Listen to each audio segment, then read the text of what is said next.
Tara na. Ayaw bumukas.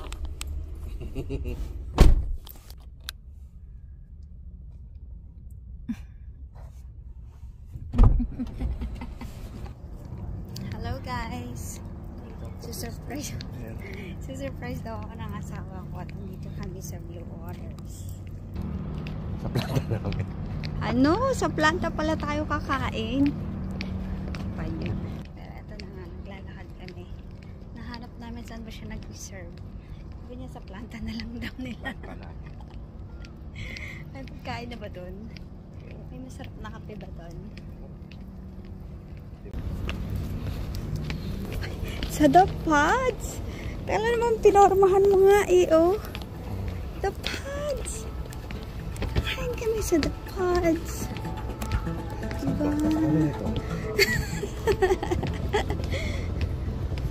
Oh, ikaw mauna, hindi ko alam yan. Kakain pala kami sa The Pods. At talaga namang nag-reserve.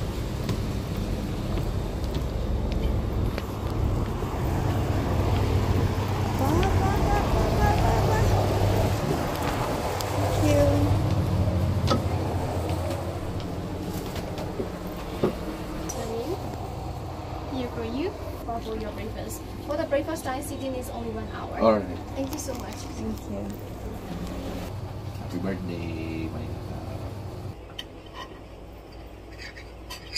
Oh, waiting sila.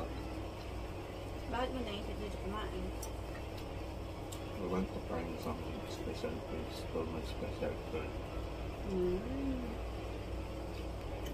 Sitikman ko na yung kamatis nilang Matamis. hindi tinipid. Pero Ate naman.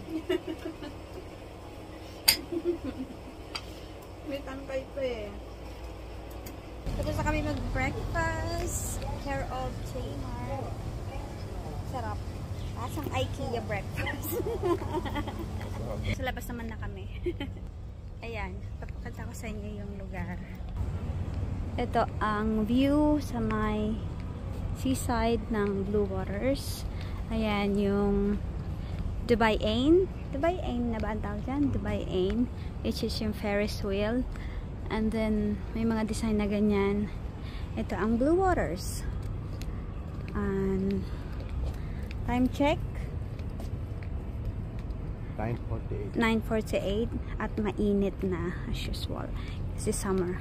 So, yeah. Walang gaanong tao kasi weekday. Lahat mga nasa trabaho. Taran! And by the way, yung nakikita nyong beach side doon, yan yung JBR. Maganda rin mag-beach dyan. Mga dyan sa bandang yan. Maganda mag-beach kasi overlooking dito sa may Ferris wheel na to.